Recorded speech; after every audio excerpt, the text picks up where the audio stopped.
विचार से है इनके डंडे मारो जेजेपी बीजेपी वाले के। और हम तो उनती सब तक घटिया लोग उनती माना जो इनकी चाह पानी करे और इनती घर बिठावे। इनके तो दर्शन करने में भी टोटा है, उनती शर्म को नहीं आती। उनके किसी के तो बच्चे लगते होंगे, उनके काका के, ताऊ के, मामा के, फूफा के रिश्तेदार में जो ये जेजेपी बीजेपी वाले ना आज भी यदि मैं वोट देवे नहीं मैं कहूँ इंसान मर रहे हैं, उनका जमीर मर रहा है। इसके ऊपर मैंने कुछ नहीं कहना। मैं तो कहूँ खड़ा बहिष्कार करो जेजेपी बीजेपी वाले आएंगे तो दर्शन ना करो। जो पट्टा पैर का है ना जेजेपी बीजेपी का उसका तो जूत मारो वाले। सरकार ने अग्निवीर जो निकाली है, एक स्कीम निकाली है। जैसे 3 काले कानून लेकर आए थे, पहले किसानों को मारने का एक तरीका निकाला था सरकार ने। जब देख लिया सरकार ने कभी किसान झुकने वाले नहीं, तो अब उन्हीं के बच्चे यानी जवान कहाँ किसान के ही बच्चे तो हैं, तो अब उनको मारने के लिए इनडायरेक्ट एक रास्ता निकाला है अग्निवीर पंथ। जो एक मतलब स्कीम लगा लो या नू ला लो, ट्रेंड करके मैं एक ट्रेंड करने लग रहे हैं। 4 साल की कोई नौकरी नहीं होती, जब 5 साल कह रही है विधानसभा संसद जावे तो सोचने की बात है। कम से कम ये मर रहे थे, डूबे थे, कोई कानून बना के ले आते तो 5 साल का तो ले आते। हम इनती सदनवीर कह देंगे ये चले जाओ। जो चीज़ हमारा कैथर लागू करने लग रहे हैं, हमारे बच्चे कैथर लागू करने लग रहे हैं, किसानों कैथर जवाना कैथर लागू करने लग रहे हैं, हम कर देंगे। अब एक कानून और बनाना चाहिए सरकार ने। जैसे अग्निवीर अग्निपंथ के अंदर ये 4 साल का लेकर आया नहीं, जो MLA और MP बनेंगे, चाहे एक गांव का मेंबर सरपंच बनो, उसने 4 साल पहला अग्निपंथ में लेकर भेजो, फिर बेड़ा पटेगा इनकी के है। 4 साल के बाद एक बात बताओ ना, तो बच्चे का भविष्य रहता 17 साल में तो 22 साल तक तो नौकरी कर लेगा। जिस टाइम बच्चा मतलब एक प्रीपेयर माइंड से दिमाग से ठीक होगा, जवान होगा, उस टाइम वो गन की मतलब एक ट्रेनिंग ले होगा। या तो मतलब जब बच्चे के पास कोई रोजगार नहीं होगा या तो गन तो फिर तो डाकू बनाएगा। तो हमारे बच्चे ने डाकू बनाना भी तुल रहा है। कल तक तो हमने कहा था ये आतंकवादी है, तो आतंकवादी तो ये खुद पैदा करने लग रहे हैं। आतंकवादी भूखा मरेगा तो आतंकवादी ये पैदा करेंगे। तो हम ही सरकार ने कहा जिसने 3 काले कानून वापिस कर लिए। हम नहीं चाहते इस देश में घोषित जो इमरजेंसी लागू करा रखी है 1984 वाली, इस जो यू कानून लेकर आए हैं अग्निपंथ वीर वाला, इसको दोबारा से सोचें और विचार करें और इसको बाकायदा मैं तो ये कहती हूँ शाम तक वापस ले ले तो बढ़िया है, क्योंकि देश के हालात बिगड़े हुए हैं। आप देखने लग रहे हो जगह जगह आगाज नहीं हो रही है। हम तो एक के बाद कहो हमारे बच्चे था भाई हमने लड़ना है, पर हम लड़ांगे, मरांगे नहीं। फांसी खाने की जरूरत नहीं और आपने सुसाइड करने की जरूरत नहीं। हम किसान, जवान, मजदूर, कमेरा वर्ग सब कुछ उसके साथ हैं, जवानों के साथ है। हमारा उनको पूरा सपोर्ट है। जिस तरह हमने 3 काले कानून वापस करे, इसी तरह इसको भी अग्निपंथ को भी हम वापस कराएंगे। आपको मरने और डरने की जरूरत नहीं है। मरना है तो लड़के मरेंगे, मतलब डर के नहीं मरेंगे। हमने फांसी खाने की कोई जरूरत नहीं। जो नगर निगम के चुनाव चल रहे हैं चेयरमैन के और उसको लेकर हमारा यू विचार से है इनके डंडे मारो जेजेपी बीजेपी वाले के। और हम तो उनती सब तक घटिया लोग उनती माना जो इनकी चाह पानी करे और इनती घर बिठावे। इनके तो दर्शन करने में भी टोटा है, उनती शर्म को नहीं आती। उनके किसी के तो बच्चे लगते होंगे, उनके काका के, ताऊ के, मामा के, फूफा के रिश्तेदार में जो ये जेजेपी बीजेपी वाले ना आज भी यदि मैं वोट देवे नहीं मैं कहूँ इंसान मर रहे हैं, उनका जमीर मर रहा है। इसके ऊपर मैंने कुछ नहीं कहना। मैं तो कहूँ खड़ा बहिष्कार करो जेजेपी बीजेपी वाले आएंगे तो दर्शन ना करो। जो पट्टा पैर का है ना जेजेपी बीजेपी का उसका तो जूत मारो वाले। और उचाना में तो खास कर अगर ये वापस नहीं हो तो अगला कदम क्या होगा? अगला कदम तैयार बैठे हैं, मरना मारना। जे सरकार जो रास्ता चलेगी नहीं, हम तो चलेंगे नरम रह जाता है, पर बच्चे हवा होते हैं। एक बच्चा का जो भी सिस्टम होगा हम बच्चों के साथ है। हमारे बच्चों पे एक के ऊपर भी यदि सरकार ने कोई भी गलत एक्शन लिया तो फिर हम हथियार डर रखे हैं किसानों ने, सलाना को नहीं छोड़े। हम दोबारा तो हथियार उठावेंगे और दोबारा तो लड़ेंगे। बच्चे भी मारे थे, जवान भी मारे हैं, किसान भी मारे हैं। कल जमीन की मतलब कल हम जमीन का लड़े थे, आज हमारे बच्चे का लड़ा। जमीन तो उसका बच्चे हमने इनका पैदा को नहीं करे। ये तो ऊपर तो नीचे तक इंडिया की सरकार है, इनका पल्ला तो कुछ को नहीं, इनका तो लैग लपेट को नहीं मारा, सब कुछ है। पर हमने एक ही बात कहा, सरकार या तो इस बात ने समझ ले, इस कानून ने वापिस ले, अग्निपंथ ने नहीं लेवागा तो फिर वाई बात है किसान नाली तो झंडा डंडा लेकर दोबारा फिर हमने दिल्ली दूर को नहीं, दिल्ली में हमने कल भी तहसील बनाई दी थी, फिर बनाई देंगे उड़ा जाकर फिर गोड्डे लावांगे इस सरकार के। ये सरकार नु चाहती हो नहीं, पहले क्या तो इस पे मतलब माफी मंगवाई थी, 3 लकीर कटवाओगे इस पे। दिल्ली का इधर हम तैयार सा, दिल्ली मारते दूर को नहीं ना, हम दिल्ली तक तैयार, क्योंकि दिल्ली पे आज तक हमारा कब्जा रहा है, मारा ही रहेगा। आने वाला टाइम में जो संसद विधानसभा में ये बैठे हैं ना चौधरी, इनका इलाज हम 2024 में करांगे। ना कलम देंदे, ना कागज देंदे, ना कानून देंदे, सब कुछ मारा होगा, क्योंकि हमारा समझ में आएगी भाई कब्जा कड़ा करना है। जय हिंद, जय जवान, जय किसान। क्या नाम है? और 21 तारीख को पूरा हरियाणा के किसान संगठन, कोई भी संगठन है, छात्र संगठन, खाप और भाई पुलिस एसोसिएशन है, जरूरत है, कोई भी है, पूरा हरियाणा को कॉल दिया है 21 तारीख को जीन जाट धर्मशाला में 10:30 बजे पहुँचने का हमने फैसला लिया है। यहाँ से रही बात आपने पूछा, ये जो मुद्दा है हमारा असली मुद्दा है, जो किसान आंदोलन का मुद्दा था, वो भी हमने खांच के आने के लिए लिया, लेकिन सबसे बड़ा मुद्दा ये उठा दिया सरकार ने 4 साल के लिए कोई प्रावधान नहीं देश में।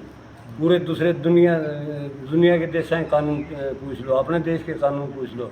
5 साल के बाद एक्समैन बना थे पहला। 5 साल 6 साल क्यों नहीं ली इनने? क्योंकि वो एक्स लगा था उन पर और अच्छा रिकॉर्ड वाला वो नौकरी में लगी। ये 4 साल का टारगेट बना दिया इन्हें। 4 साल में ना इन्हें पेंशन देंगे, ना एक्स का दर्जा मिलेगा, ना कहीं नौकरी के। ये सिर्फ अंडानी और अंबानी के नौकर बना के ट्रेनिंग देगी थोड़ी बहुत ही, और इनके गुद्दाम हम खड़े करें हमारे जवाना ने। रही बात 4 साल के लिए कौन जाएगा, कौन अपनी ज़िंदगी ख़राब करेगा? इनको इलाके का नहीं बेरा, हिंदुस्तान का इलाका चाहिए। सियाचिन, ग्लेशियर, कारगिल, इसे इनका इलाका सूट नहीं करेगा। और 4 साल तक तो ट्रेंड सिपाही भी बहुत मुश्किल बनता है, क्योंकि सेना में इतने आधुनिक हथियार होते हैं। हमारी जो दूसरे देश पर कब्जा करा उसकी भी ट्रेनिंग दी जाती है। मनोबल भी होता है कि मैं 15 साल करूँगा, मैं 20 साल करूँगा, मैं 28 साल करूँगा, मैं 52 साल करूँगा। तो उनका मनोबल भी होता है और देश के लिए मरने मारने के लिए इच्छुक होते हैं, शहीद होने के लिए भी तैयार रहते हैं। लेकिन 4 साल में हमारे जवानों का तो मनोबल गिर ही रहा है। बस धक्का दे दो, बस 4 साल करनी, हवन की करना 4 साल करनी। और जो रेगुलर सेना है जिसको ये या भाजपा सरकार जो नरेंद्र मोदी जी तोड़ना चाहते हैं, उसको ख़राब करेंगे जाके, उसको वो ख़राब होगी, उसका मनोबल गिरेगा। क्योंकि वहाँ चलते हैं आदेश, पक्के आदेश होते हैं, रूल रेगुलेशन होते हैं, line order, law and order होता है। और सेना एक सर्वोपरि डिपार्टमेंट था हमारे देश में, उसको उसमें और बढ़ा डालेगी इसने। और इसने भी प्राइवेट करेगा, क्योंकि इसने जो अभी देश नहीं बोला और देश नहीं उठा तो शोल्डर पे भी नंबर अडानी अमानी के मिलेंगे। कुछ युवा जी जैसे जोश में होश खो गए हैं, जैसे लिजवाना गांव में था फौजी है, वो शहीद हो गया है। बिल्कुल, हमने कई बार कह लिया है, हमने पहले भी संदेश दे लिए हैं, भाई हमारा काम मरना नहीं है। मरने से क्या सोल्यूशन होगा? जहाँ जो लिजवाना छोरा हमारे बीच में होता तो आंदोलन में तो शामिल होता हो, हमारी नफरी बढ़ती, सारा तो उस परिवार का देखो क्या हाल, और उसे दाल पूरा समाज का हाल, और बच्चा सभी का था। और सेना में भर्ती, लेकिन पहले रूल बिगड़े इस देश में, बस सेना की भर्ती काट दी, फिर कैंसिल कर दी। हर साल वैकेंसी आती रहती, रिटायरमेंट होते रहते, हर साल वैकेंसी आती, और रेगुलर जवान जा करते अपनी तैयारी फिजिकल करके पेपर पाट गए, इसलिए मनोबल टूट रहा है देश का।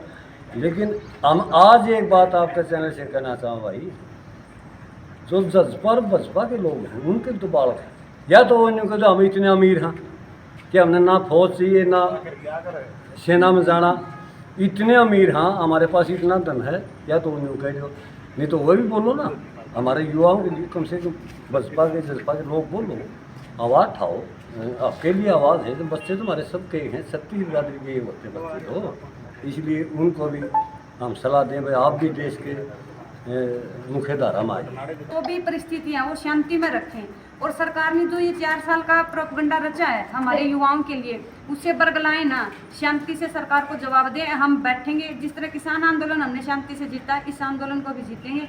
और इस 4 साल की नौकरी को हम दोबारा से फिर अपनी वही 15 साल 25 साल 55 साल जो भी थी उसमें लाने का काम करेंगे। और सरकार के लिए एक चेतावनी भी है, ये ना समझे युवा अकेले हैं, हमारा बुजुर्ग वर्ग हमारे साथ खड़ा है, और इस आंदोलन को भी हम किसान आंदोलन की तरह जीत कर रहेंगे। क्योंकि आने वाली पीढ़ी, हमने एक नारा दिया था किसान आंदोलन, नस्ल और फसल बचाने का। फसल हमारी बची ना बची वो नहीं पता हमें, लेकिन नस्ल को बचाने के लिए हर एक वर्ग रोडों पर आ चुका और बचा कर भाई। युवा होने के नाते देखो, अपने आंदोलन के दौरान बुजुर्गों ने कहा था कि अगला आंदोलन युवा पीढ़ी लड़ेगी, तो युवा पीढ़ी लड़ेगी। आज वो समय आ चुका है जो आंदोलन लड़ने का टाइम है युवाओं का। तो जैसे आपने देखा होगा अलग अलग स्टेटों में, अलग अलग जिला में कुछ भैया ने आग भी लगा दी है। मतलब आंदोलन एक उग्र रूप धारण मतलब ये सरकार करवाना चाहती है। तो मैं युवाओं से हाथ जोड़ कर यही अपील करती हूँ कि भाई 21 तारीख ने सारे किसान संगठन युवाओं के समर्थन में है, कोई भी कड़ा फैसला लेंगे। और मैं युवा भाइयों से कहना चाहूँगी कि कोई जल्दबाजी ना करे। अगर हमने लंबा चलना है, सरकार को हराना है, अपने अधिकार लेने हैं, तो थोड़ा संयम रखना पड़ेगा। और किसान मजदूर सारे संगठन अपने साथ है, तो थोड़ी शांति बनाए रखे 21 तारीख तक। जी, जो जींद में नगर निगम के चुनाव चले हुए हैं चेयरमैन, उसको लेकर आप क्या कहना? हमने चुनाव से कोई लेना देना नहीं, हमारा एक संदेश जरूर है ना, हमें राजनीति के लेने देना, हम तो एक किसान के बच्चे, हर किसान रहेंगे, किसान थे, लेकिन हम एक जरूर कहा कि भाई जिन्हें हम तंग रखे, ये देश तंग रखे है, जसपा और बसपा को वोट ना दो और किसी को